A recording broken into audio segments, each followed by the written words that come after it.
इस particular video में मैं आपको बहुत ही इंपॉर्टेंट टॉपिक के बारे में जानकारी दूंगा। तो सपोज़ दैट आपने किसी भी रीजन से HDFC बैंक से लोन लिया हुआ है, लेट से पर्सनल लोन आपने लिया हुआ है और किसी एक डेट को आप EMI पे करते हैं उस लोन के अगेंस्ट, और सपोज़ दैट उस पार्टिकुलर डेट के दिन आपके अकाउंट में सफिशिएंट बैलेंस नहीं है, तो फिर क्या होगा उस केस में। तो चलिए उसके बारे में डिस्कस किया जाए। तो अगर सफिशिएंट बैलेंस नहीं है उस डेट के दौरान, तो फिर जो है अमाउंट जो डिडक्ट होना चाहिए, EMI जो अमाउंट है डिडक्ट होना चाहिए लोन के अगेंस्ट, वो डिडक्ट होगा।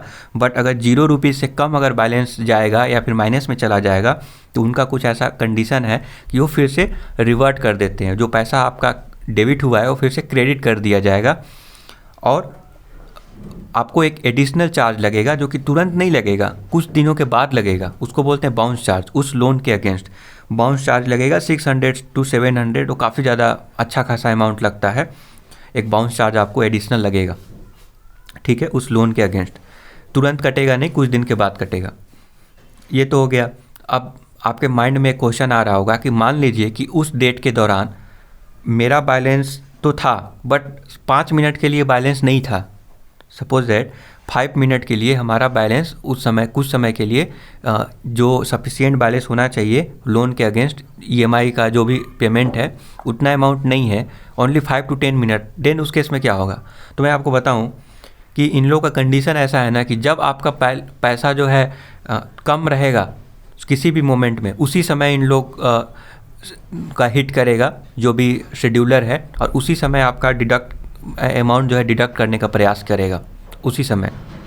तो यहाँ पे क्योंकि उनको एक एडिशनल एडवांटेज हो जाता है कि आपको एक एडिशनल चार्ज ले लिया जाए, तो मेक श्योर कि उस डेट के दौरान कभी भी जो है पैसा सफिशिएंट अमाउंट होना से कम मत कीजिए। मीन्स जो लोन के अगेंस्ट डिडक्ट होना चाहिए उससे कम मत रखिए, क्योंकि उससे कम 1 सेकंड के लिए भी रखेंगे ना, तो क्या पता उसी समय जो है उन लोग का हिट करेगा जो भी मनी डिडक्ट होता है लोन के अगेंस्ट, और आपका एक एडिशनल चार्ज लग जाए।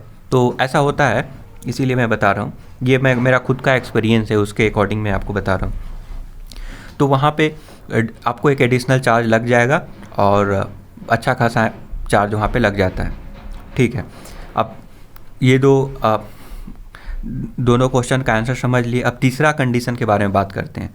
सपोज थर्ड कंडीशन क्या है कि सपोज दैट आपने जिस डेट को अमाउंट डिडक्ट होना था उस डेट को अमाउंट डिडक्ट नहीं हो पाया क्योंकि सफिशिएंट बैलेंस उस मोमेंट में नहीं था। तो फिर क्या होगा, आप सोचेंगे कि क्यों ना नेट बैंकिंग के थ्रू लोन के सेक्शन में जाकर मैं पेमेंट कर दूं लोन का।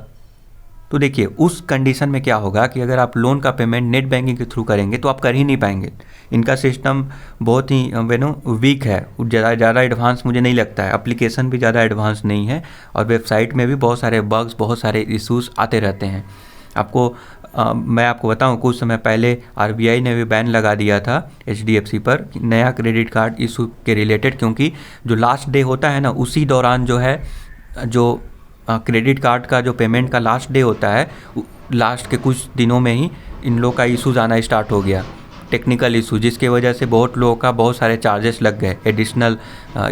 कि अगर आप सही समय पे अगर आप पेमेंट नहीं करेंगे तो आप कुछ फ़ाइन लगता है और अच्छा खासा अमाउंट लगता है फ़ाइन में, और उसके साथ साथ कुछ एडिशनल इंटरेस्ट भी लगते हैं। तो इसी की वजह से किया गया था। तो HDFC ये सब बहुत करता है, ठीक है। आपको बहुत सारे पैसा काट लेगा, ऐसे ही आपको पता भी नहीं चलेगा, कुछ न कुछ बहाना लेकर। तो ये सारे चीज़ें हैं जो आपको सतर्क रहने की ज़रूरत है। उसके बाद आपको उस डेट में अगर पेमेंट अगर करना चाहते हैं नेट बैंकिंग के थ्रू तो आप नहीं कर सकते हैं, ठीक है। आई होप कि आपको समझ में आ रहा होगा। आप नहीं कर सकते, मीन्स कर भी सकते हैं बट मैक्सिमम टाइम जो है इशूज़ आते हैं। फिर आपके मन में क्वेश्चन आएगा कि क्या मैं पेमेंट कर दिया तब भी क्या बाउंस चार्ज लगेगा? तो यस, तब भी लगेगा। तुरंत तो नहीं लगता है ना, तो आपको लगेगा कि वो तो नहीं लगा, बट कुछ समय बाद कटेगा। इसीलिए अब मैं भी करता होगा, क्योंकि आपको लगेगा कि नहीं कुछ ऐसा एडिशनल चार्ज नहीं है, और धीरे से वो काट लेगा, ठीक है। आप अगर 12,000 का अगर आप EMI पे कर रहे हैं तो 700 के आसपास आपको काट लेता है bounce rate, okay. Now additional एक और क्वेश्चन आपके माइंड में आएगा कि सपोज दैट आपने जो है आपके अकाउंट में जो पैसा डिडक्ट होना था वो तो डिडक्ट नहीं हो पाया और आपने खुद से भी पेमेंट नहीं किया, तो उस केस में क्या होगा? तो जब भी आप पैसा डालेंगे तो वो पैसा होल्ड में चला जाएगा आपके अकाउंट से, ठीक है, वो लोन के अगेंस्ट होल्ड में चला जाएगा। अब उस पैसे का आप इस्तेमाल ही नहीं कर सकते, मीन्स ना ट्रांसफ़र कर सकते हैं ना कुछ भी कर सकते हैं। तो आपको लगेगा क्या होल्ड में जाने से पेमेंट हो गया लोन का? तो नहीं, वो होल्ड पे गया है, वो पेमेंट नहीं हुआ है, अभी भी जो है पेमेंट नहीं हुआ है और उसका एडिशनल इंटरेस्ट रेट भी लगता है, कुछ ग्रेस पीरियड होगा, मुझे आइडिया नहीं है।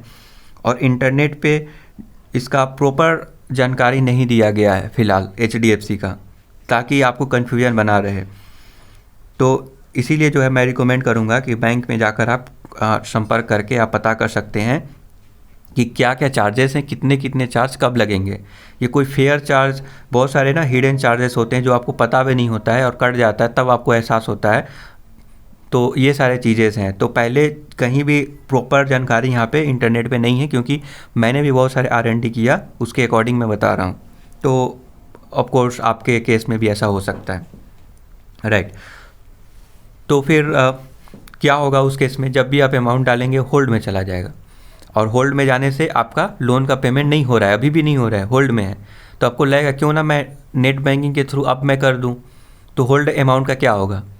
तो देखिए, इस केस में आपको पेमेंट करने की ज़रूरत नहीं है, क्योंकि जो अमाउंट लग रहा है, जो अमाउंट कट चुका है वो तो कटेगा ही, और जो इंटरेस्ट आप एडिशनल पे कर रहे हैं वो भी लगेगा। तो आपको फिर से पेमेंट करने की ज़रूरत नहीं है। जो अमाउंट होल्ड में है वो कुछ दिनों के बाद वो डिडक्ट हो जाएगा, और डिडक्ट होकर लोन के अगेंस्ट पे हो जाएगा। बट उस पीरियड के दौरान मे बी ग्रेस पीरियड के बारे में मुझे प्रॉपर जानकारी नहीं है, बट आपको उसके बाद एक एडिशनल चार्जेस लगता है जो कि काफ़ी ज़्यादा होता है, ठीक है। तो लोन अगर आपने 11% पर पर्सनल लोन लिया हुआ है, या फिर सपोज एट 8% पर लोन लिया हुआ है, तो फिर वो जो है 10, 12, 13, 14 तक भाग जाता है, राइट। तो ये सारे इश्यूज़ हैं यहाँ पर।